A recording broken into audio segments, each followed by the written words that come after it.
لوگ پوچھتے تھے، یہ حضرت سید عبدالکریم ملتان آخر کون ہے، جن کی خاموشی بھی لوگوں کی زندگیاں بدل دیتی تھی؟ ملتان کی سرزمین ازل سے اولیاء اللہ کا مسکن رہی ہے۔ یہ وہ شہر ہے جہاں خاک بھی خوشبو بن جاتی ہے اور خاموشی بھی ذکر الہی میں ڈھل جاتی ہے۔ انہی پاکیزہ ہستیوں میں ایک درخشاں نام حضرت سید عبدالکریم ملتان کا ہے، جن کی زندگی سراپا خاموش دعوت، صبر، تقوی اور معافتن الہی تھی۔ حضرت سید عبدالکریم ملتان کا تعلق ایک جلیل القدر سادات خاندان سے تھا۔ آپ کا سنلام نسب حضور نبی کریم تک پہنچتا ہے۔ یہ نسبت صرف نام کی حد تک نہ تھی بلکہ آپ کے کردار، عادات اور اخلاق میں اس کا عکس صاف نظر آتا تھا۔ بچپن ہی سے آپ میں سنجیدگی، خاموشی اور گہرے غور و فکر کی کیفیت پائی جاتی تھی۔ جہاں ہم عمر بچے کھیل کود میں مگن رہتے، وہاں حضرت عبدالکرم اکثر تنہائی میں بیٹھ کر آسمان کی طرف دیکھتے، جیسے کسی اندیکھے راز کو سمجھنے کی کوشش کر رہے ہوں۔ دنیا کی رنگینیوں میں آپ کا دل نہ لگتا تھا۔ والدین نے یہ کیفیت محسوس کی تو سمجھ گئے کہ یہ بچہ عام نہیں۔ ابتدائی تعلیم قرآن مجید سے شروع ہوئی۔ تلاوت کے وقت اب پر عجب کیفیت طاری ہو جاتی، آنکھوں سے آنسو بہنے لگتے اور دل پر رقت چھا جاتی۔ پھر حدیث، فقہ اور تفسیر کا علم حاصل کیا، مگر آپ کا دل ہمیشہ یہی کہتا رہا کہ علم کا اصل مقصد عمل اور قرب الہی ہے۔ آپ فرمایا کرتے تھے، وہ علم جو انسان کو اللہ کے قریب نہ کرے وہ صرف بوجھ ہے۔ جوانی کی دہلیز پر قدم رکھا تو دل میں ایک تڑپ مزید بڑھ گئی۔ آپ کو محسوس ہوا کہ اب کسی کامل مرشد کی صحبت ضروری ہے، جو نفس کے پردے چاک کر کے حق کا راستہ دکھا سکے۔ ایک رات تہجد میں دیر تک سجدے میں رہے اور رو رو کر دعا کی، اے اللہ، مجھے وہ راہ دکھا دے جو تیری طرف جاتی ہو۔ یہ دعا جلد ہی قبول ہونے والی تھی۔ چند دن بعد ایک اجنبی مگر نورانی بزرگ ملتان تشریف لائے۔ ان کا چہرہ دیکھتے ہی حضرت سید عبدالکرم کا دل دھڑک اٹھا۔ یہ کوئی عام ملاقات نہ تھی بلکہ روحوں کی پہچان تھی۔ بزرگ نے مسکرا کر فرمایا، عبدالکریم، جس کی تلاش میں ہو وہ سامنے کھڑا ہے۔ اسی لمحے اپنے بیعت کی۔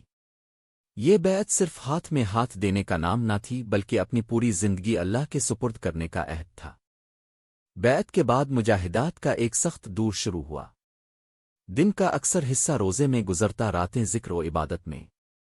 کبھی بھوک، کبھی نیند کی کمی، کبھی نفس کی سرکشی، ہر آزمائش آئی مگر اب ثابت قدم رہے۔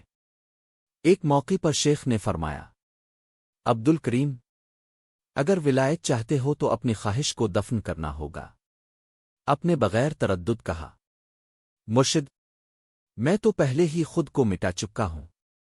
کئی دنوں تک آپ کو خاموش رہنے کا حکم دیا گیا، نہ کسی سے بات، نہ شکایت، نہ سوال۔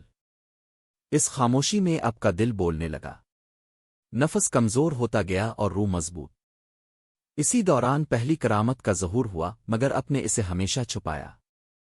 فرمایا کرتے تھے، کرامت کا ظاہر ہونا مقصد نہیں، اللہ کی رضا مقصد ہے۔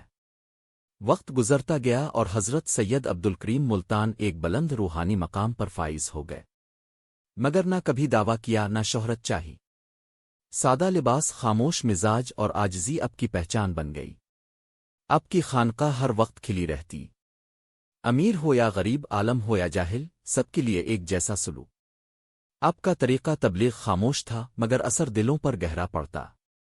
لوگ کہتے تھے، یہ بزرگ بات کم کرتے ہیں مگر ان کی خاموشی بھی دل بدل دیتی ہے۔ بھوکوں کو کھانا، بے سہارا لوگوں کو پناہ اور غم زدہ دلوں کو تسلی دینا آپ کی روزمرہ زندگی کا حصہ تھا۔ آپ فرماتے، جو اللہ کے قریب ہو جاتا ہے وہ اللہ کے بندوں سے دور نہیں رہ سکتا۔ ملتان میں آپ کی وجہ سے کئی بگڑے ہوئے لوگ راست پر آئے۔ دلوں میں نرمی آئی، نفرتیں مٹیں اور محبت نے جگہ بنائی۔ آخر وہ وقت بھی آیا جب اس مرد کامل نے دنیا سے پردہ فرمانا تھا۔ وصال سے کچھ دن پہلے اب زیادہ خاموش رہنے لگے۔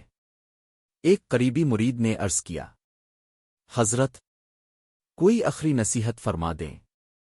اپنے آہستہ سے فرمایا، اللہ کو ڈھونڈنے کے لیے خود کو کھو دینا پڑتا ہے۔ یہ اب کے الفاظ حیات بھی تھے اور پیغام وفات بھی۔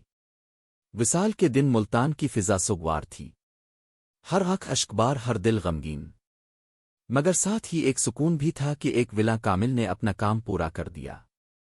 آج بھی حضرت سید عبدالکریم ملتان کا مزار روحانی سکون کا مرکز ہے، جو سچے دل سے آتا ہے خالی ہاتھ نہیں جاتا۔ آپ کا پیغام اے اللہ، ہمیں حضرت سید عبدالکریم ملتان کے نقش قدم پر چلنے کی توفیق عطا فرما، ہمارے دلوں کو اپنی یاد سے زندہ رکھ اور ہمیں اپنے مقرب بندوں میں شامل فرما، آمین۔ اگر آپ کو اولیاء اللہ کے سچے واقعات، خاموش کر امتیں اور دل کو بدل دینے والی باتیں پسند آتی ہیں تو ابھی چینل کو سبسکرائب کر لیجئے اور بیل آئیکن ضرور دبائیں تاکہ روحانیت سے بھرپور ہر نئی ویڈیو اب تک سب سے پہلے پہنچے۔